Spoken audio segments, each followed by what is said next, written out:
Thanks, Katie. Katie is our communications coordinator at Faith in Place. So she runs a lot of these meetings and is terrific. Thanks, Cindy. You are. Always makes me feel good when I'm going to work with Katie on a meeting. I know it's going to be fine.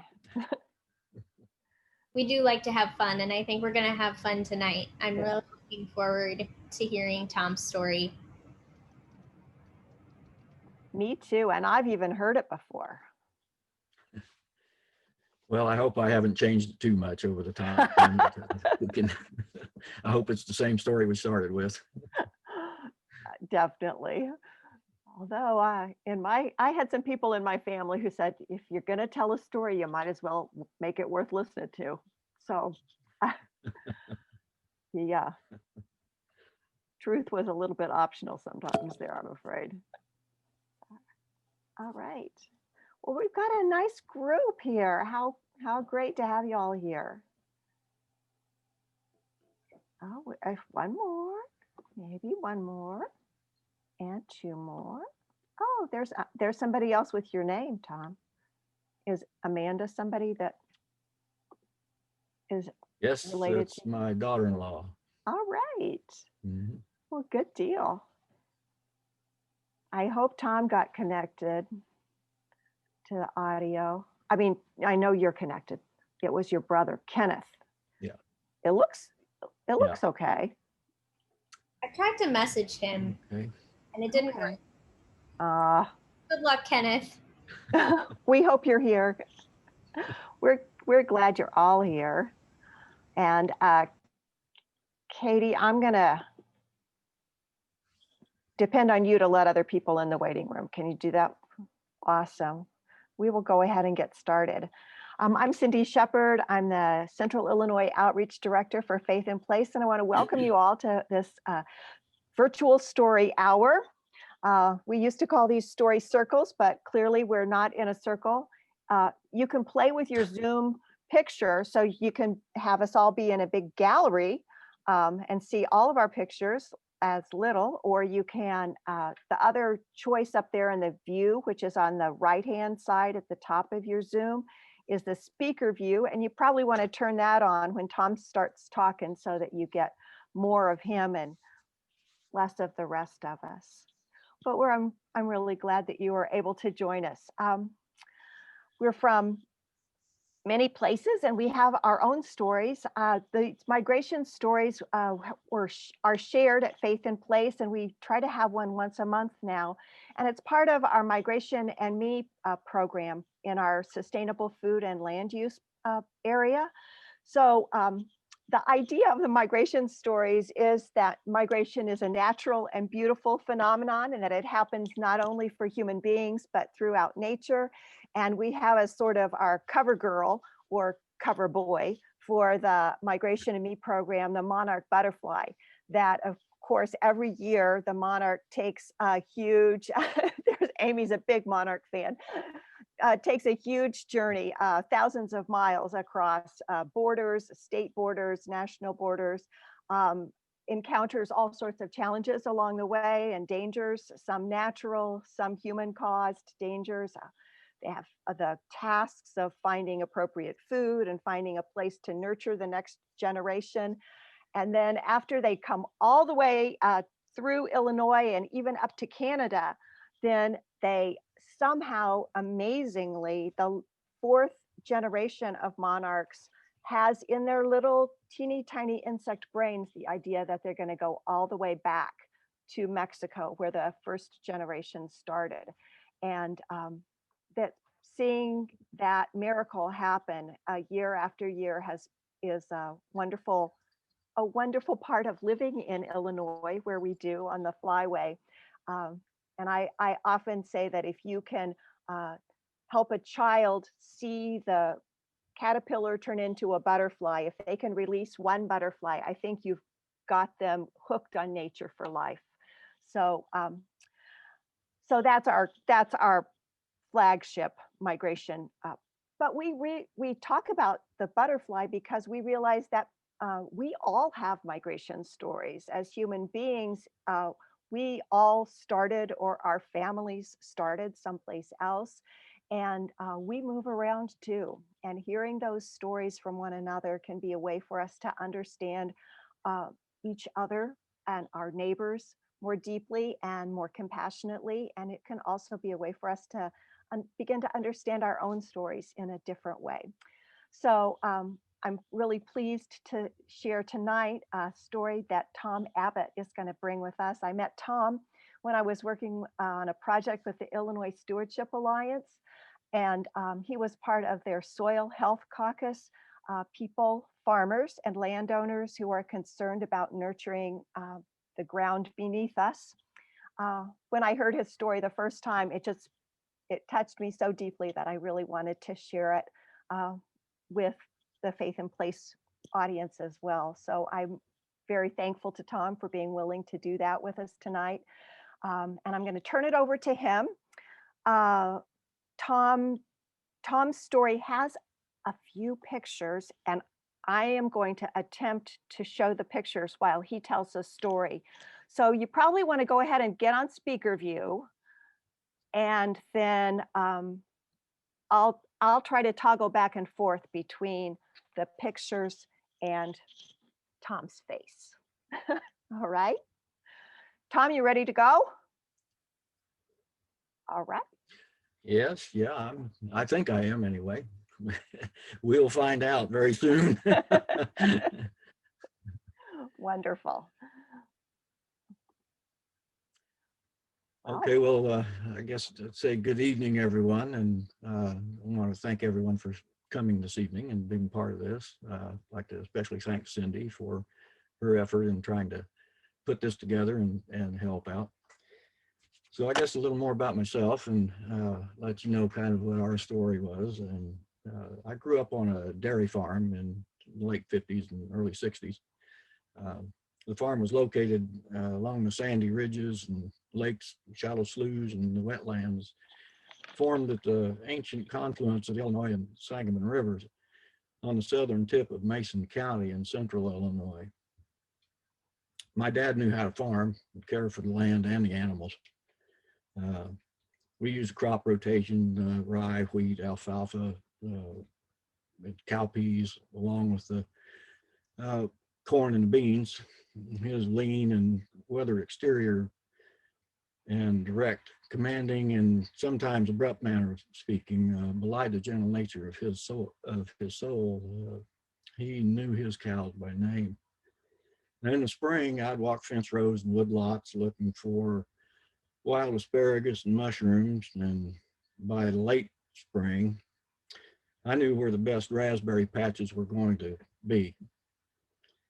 And in the fall, before continuing their journey south, flocks of migrating ducks and geese left the shelter of the wetlands to feed on the grain that we dropped in the fields. Now, I just loved every aspect of farming and being part of the natural cycles, planting and harvesting. It was all I ever wanted to do, and really had never considered any other way of life. So when I returned from the service in '74, my mother-in-law, who I'd loved and respected, offered me a chance to farm for her in Fulton County. So I jumped at the chance. It was a rough little farm, but it had good soils. It was fenced and had a cottonwood and sycamore lined creek that ran through it as it meandered its way to Spoon River. Now, during spring floods, the Spoon would leave its banks, of course, and lap at our levees and would back up into our bottom springs. But this was a good place to start building our life and family, despite its little faults and problems that all farms have. So Sheila and I began fixing the old house and repairing fences and terraces and cleaning up junk and building our future there, planting our gardens. And my mother-in-law's smile was all I really ever needed to tell me what kind of progress we were making. Now, anyone that lived through the 70s and been through the late 70s knows that farming was very difficult at that time, and it wasn't getting any better. And of course, our bank failed, along with a couple of other ones that were in that general area, and we were unable to secure any commercial loans for operation. And we weren't about to ask our aging parents to bail us out either.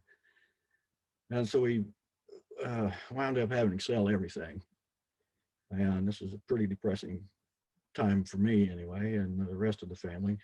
And despite the support of my family and others and friends, it's pretty tough. I mean, when you have to sell off the old second and third hand machinery that you've been nursing along, and especially the livestock, this was, to me, it was worse than a death in the family. This was the death of my family. So leaving bitter memories behind, by the early 80s, we moved to South Florida, and we just got busy living. There was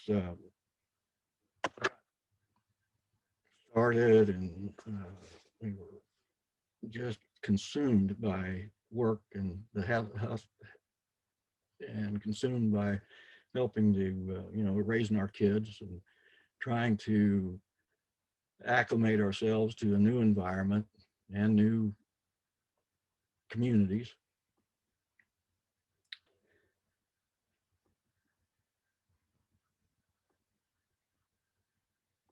And as we build our careers, small measures of success in time fill those hollow feelings of the failed farm. And South Florida began to feel more like home, and returning to Illinois just sort of faded from our minds. And I thought about it. Our future and new home were here in South Florida, not behind us. And yet the thoughts of field and forest still haunted me. And after a varied and moderately successful career here in the agricultural industries here in South Florida, I retired from USDA Agricultural Research Service about 3.5 years ago. And now a few years before I retired, my mother-in-law passed and left us to farm. And as we began to assess what we now owned, we discovered that, of course, the yields had plateaued, expenses were increasing, and revenues were beginning to drop. So I was curious about the farm's condition, but I was not anxious to revisit old memories of loss. And so on a trip back to tend to the related business, we went to walk the farm and walk the land one more time. And of course, returning, after all these years, I kind of felt a little like the prodigal son. But when I got back to the farm, I found that the fatted calf, in fact, was skin and bone. This was not the farm that we'd left years ago. We found the fences and junk just pushed off into badly eroded gullies.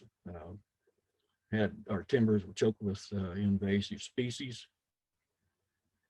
Topsoil and organic matter had been depleted, and glacial till that had once been covered with thin layer of topsoil and grasses now lay exposed on hillsides and slopes. Disillusionment, disappointment grew into anger as degradation of the land had become more apparent. Feelings of failure began to return, and as we continued our discussion, it began to turn to perhaps selling these. So as we continued our walk through the farm, we came to the old bur oak that I'd used as a landmark years before, and it was still there, towering on the ridge and branches outreached as if it were to inviting us back to the farm, welcoming us, and then with a promise of inviting us to the shade in the summer. Resoluteness replaced the disappointment and anger. We would not allow this farm to continue washing down the creek to the river. So we enrolled much of the farm in the Conservation Reserve Program. We planned a crop rotation system that included alfalfa and wheat, began using cover crops, and started planting other crops to see if there were some that we might be able to use in that rotation to help the soil. And we've begun a timber renovation. So as we have begun this portion of our life, a new chapter in our life, this land and farm actually restores a part of my soul that had been forgotten and ignored for too long. So like the monarch butterflies, my transformation was complete. From a disillusioned, bitter young man to a wiser elder with a deeper understanding of how life comes full circle. And so like those ducks and geese, I now make migratory journeys back and forth to care for the land as my father taught me, and to care for my family and home as we're all taught to do. But the story doesn't end there. We have a responsibility and an obligation to pass to succeeding generations those things that we have been granted domain over. And we have the responsibility to turn it over in a condition that's better than what we found it. We must also instill in these generations the desire and the willingness to do the same. And that pretty well ends my story, or at least this portion of it. So I'd be willing to entertain any comments or questions that you might have, and we could continue the discussion.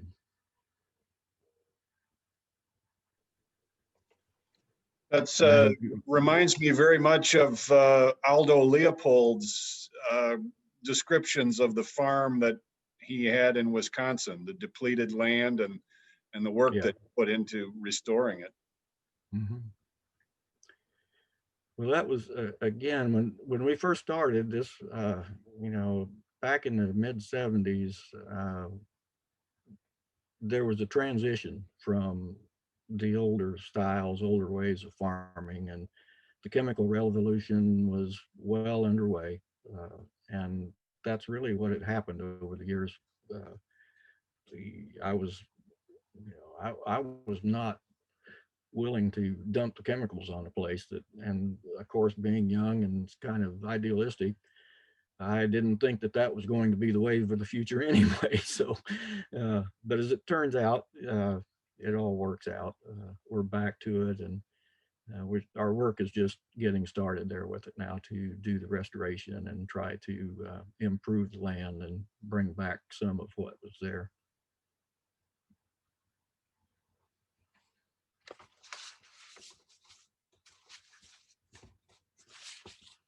I think the first time that I heard this story, I was so struck by how you were welcomed home by that tree.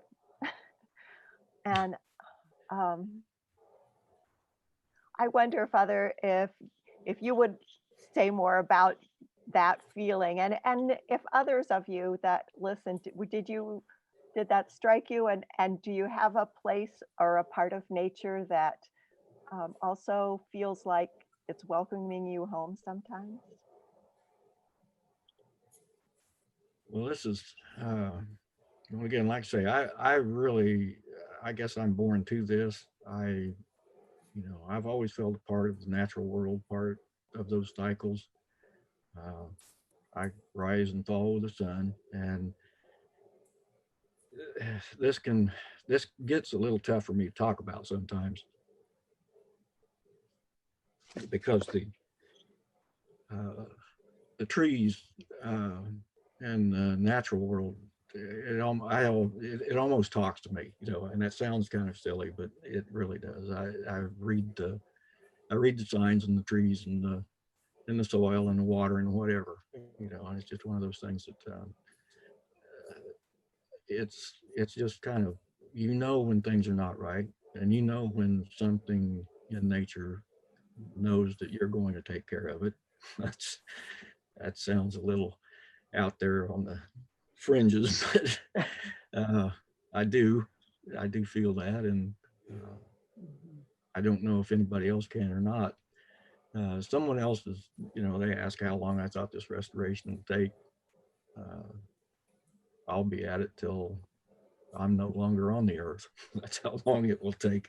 I won't be satisfied until we have something that hopefully will be productive. And we're not trying to get rich here. We're not trying to make a lot of money. What we want to do is have the farm back in a more natural state so that we can farm it, and hopefully the children and grandchildren will be able to work with it and have some supplemental income of some type. And it would be very, very good if we could tie it into helping people with that need food.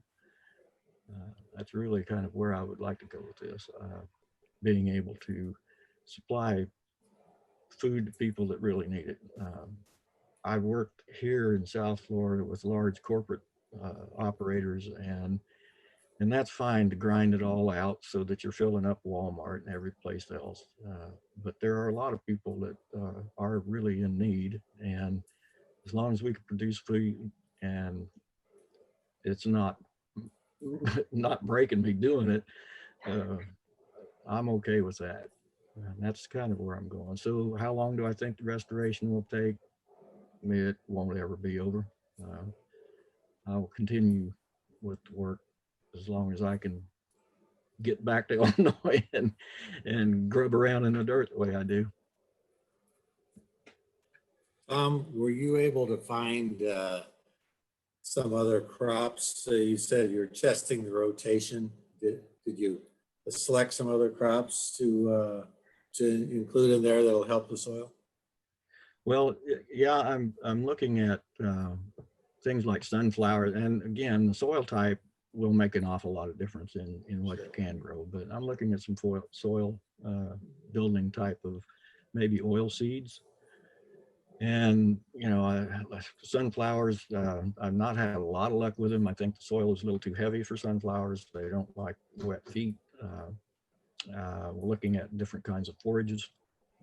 We'll probably eventually, I don't know if I'll ever get to the point that I will wind up with livestock back on the farm, but I really would like to be able to have some livestock at some point.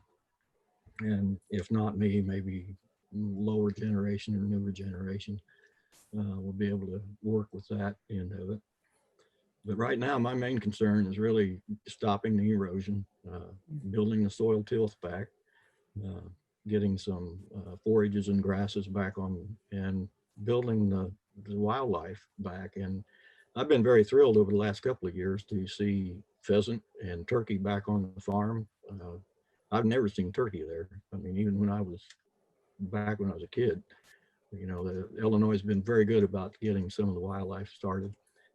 So I've been seeing some very small improvements, but we are headed the right direction with it.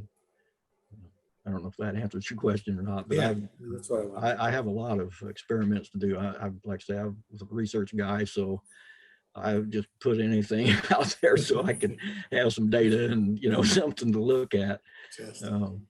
Were the berries there when you returned? Yeah, so we still have some berry patches around, luckily. Yeah. And I actually planted some blackberries this last year to hopefully this spring we'll have a good patch of blackberries going too. They're the best. Oh, they're wonderful. Tom, there's that question and oh, excuse me. No, go ahead. Well, there's a question in the chat from Earl wanted to know if your children are showing an interest in carrying on the farming tradition.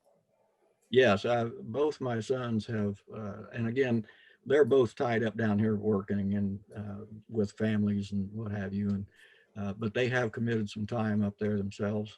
Both of them, my oldest son has come up and helped me clear timber, do some of the hard work. My youngest son has helped me get some honeybees started, and he's been up to help clean some timber. So, yeah, they've shown interest, and you know, I'm not about to I don't expect them to, you know, give up their life down here to go grub around in the clay knobs for, you know, they have to, I want them to be very productive and prosperous here too.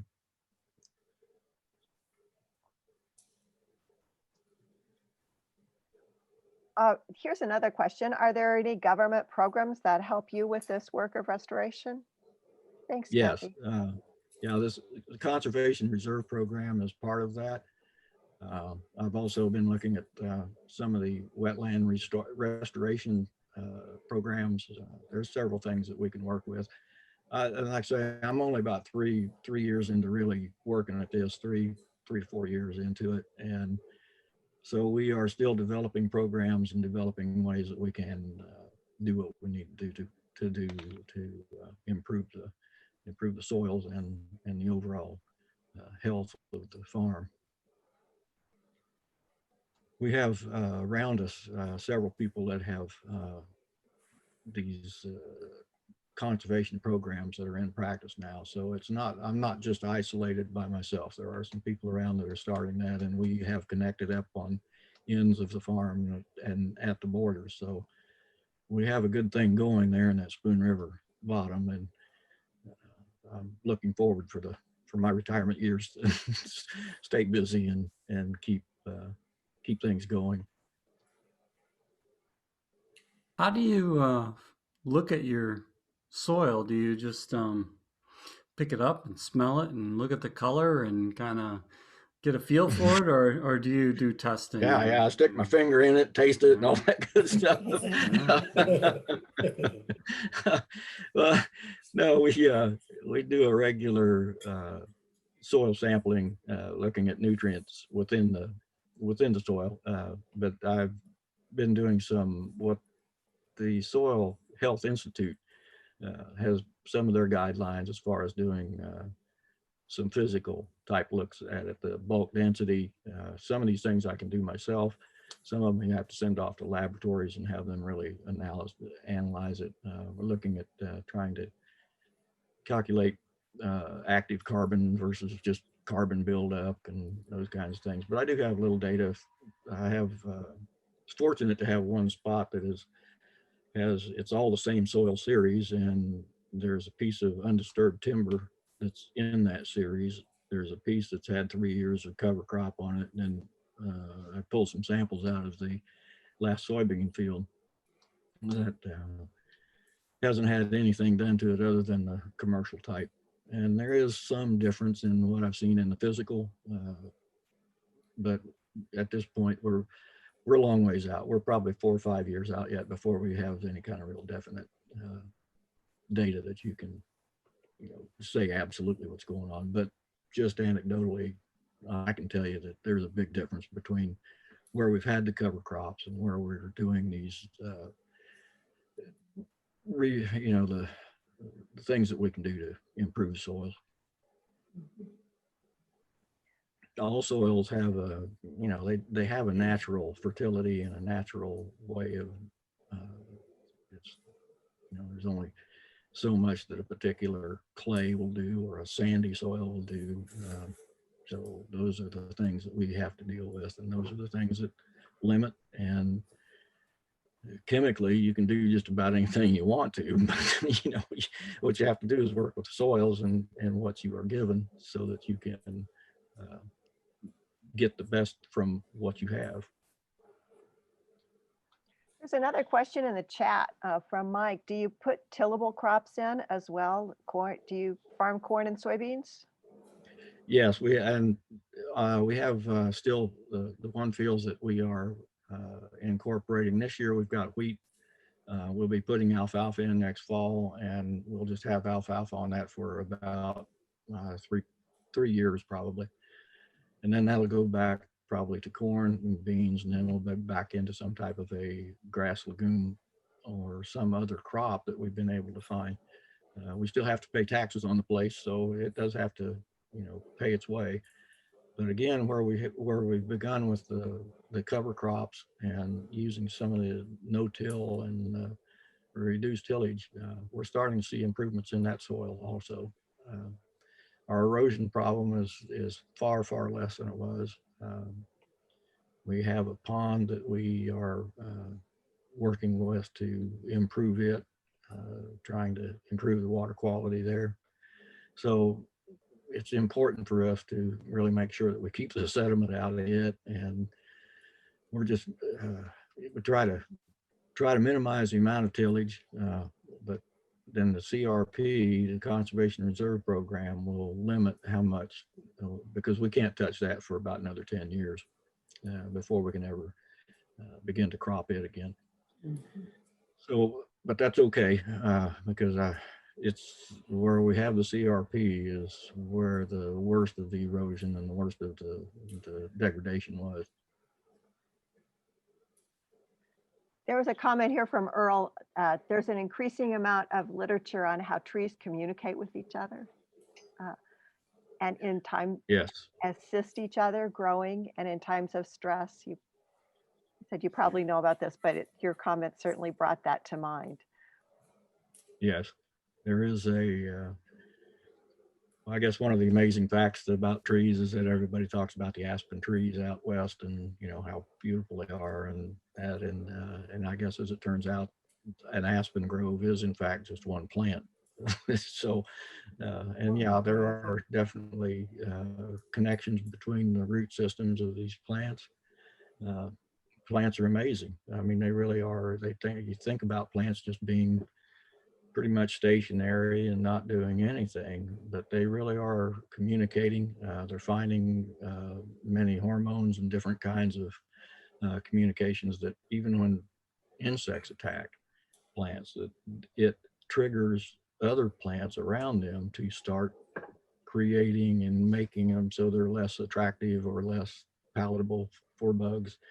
They try to shed the bugs as best they can. There are even some literature that you can find that talks about how plants move.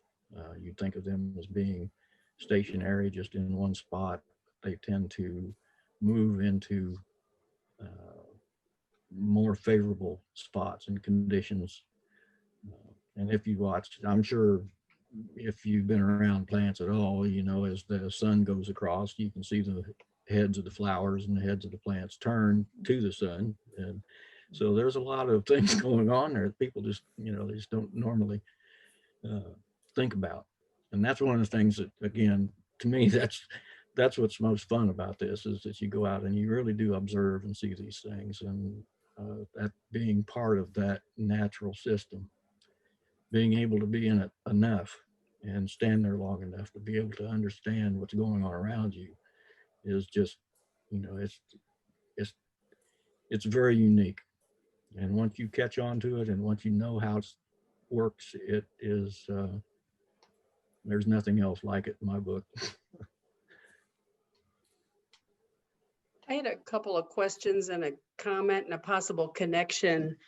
A friend of ours here at Illinois State University is involved in a research project with pennycress as a cover crop. Yeah.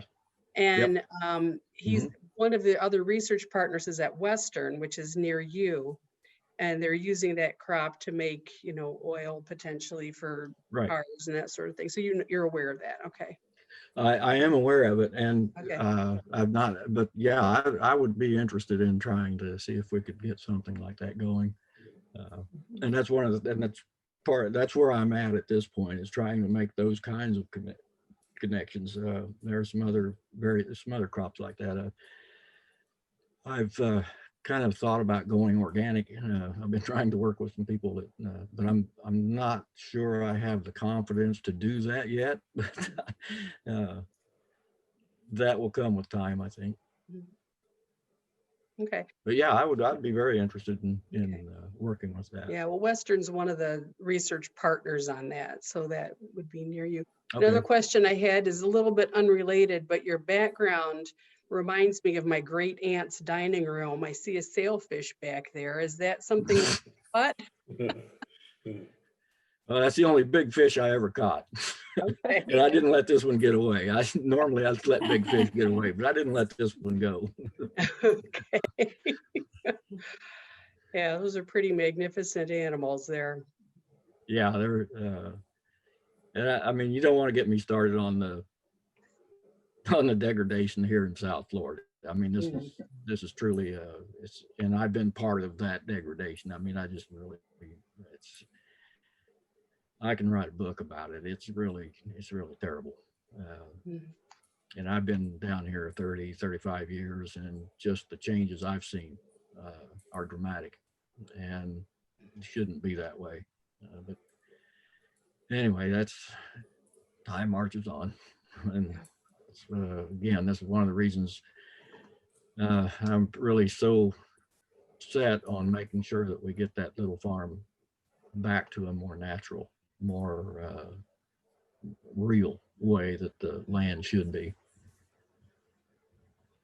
I thought your story made it really clear how restoration is sort of a generational thing. As you know, you started as part of a farming family, and then, yeah, that your future generations are what you think about when you're restoring the land. I wonder, how do you think that we, who, I mean, everybody on this call cares about the earth and taking care of the earth. How can we communicate that long-term view, that sort of generational timeline when seems like life keeps us so busy in the here and now? How do we get that perspective? Any thoughts about that? The only thing that I know that affects that and can help that is we are too many generations raised on concrete, essentially. I mean, I go down to Miami and Broward and Dade County and down in where the metropolitan areas are, and we have kids and people there that they see a bug and it scares them. They don't want to touch it. They've come from New Jersey, New York, and that's fine. People have to live somewhere.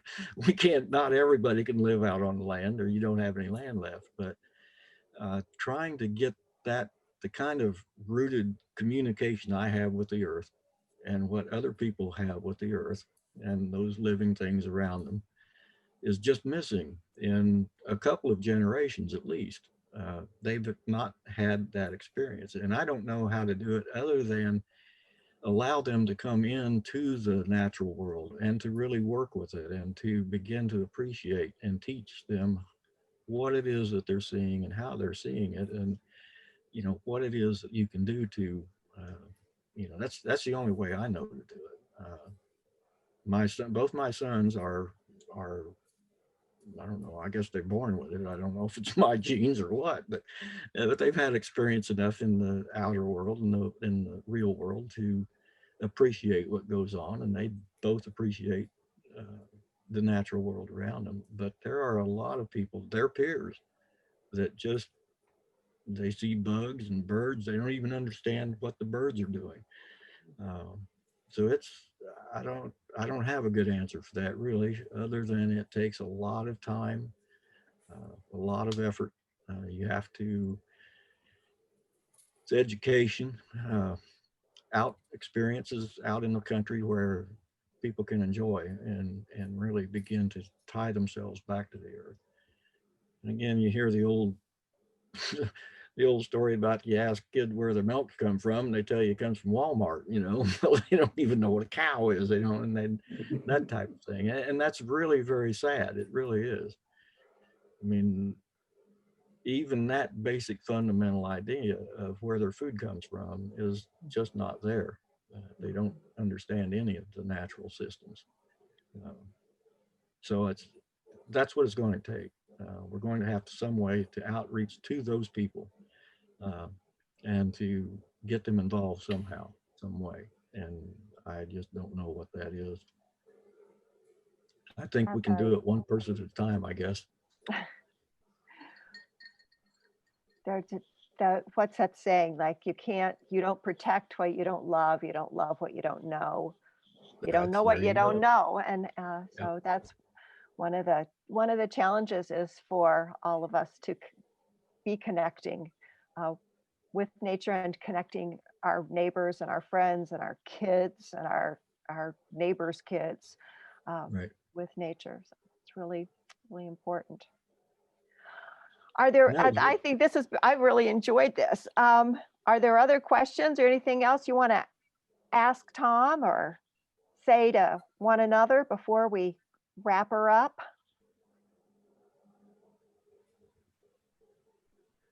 Tom, this is you've got a nice crowd here. These are great people. Well, I hope it hasn't been too boring, or No. you know, I've enjoyed the interaction and enjoyed talking with people.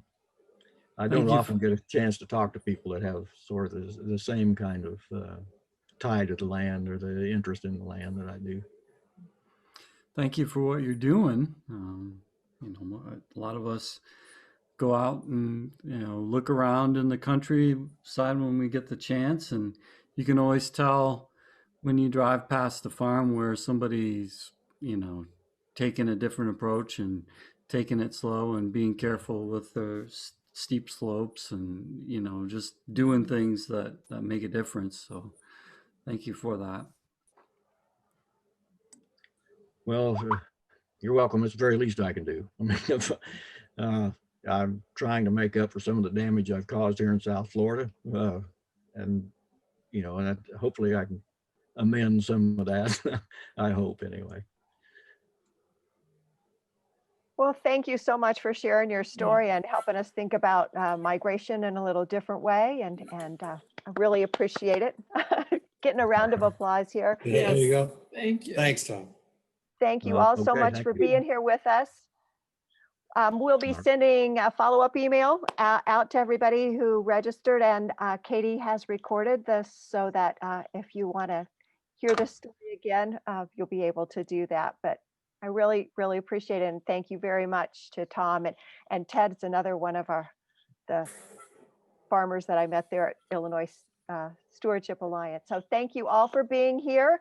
I hope your December is merry and bright, even though we're in a strange time now, but we are all in it together and with one another and caring for one another. I know that brighter days are coming, so please hang on and stay connected with one another and with Faith in Place. Thank you, Thank Cindy. you. Good night. Good night. Good night. Thank you very much. Night, Ted. Right.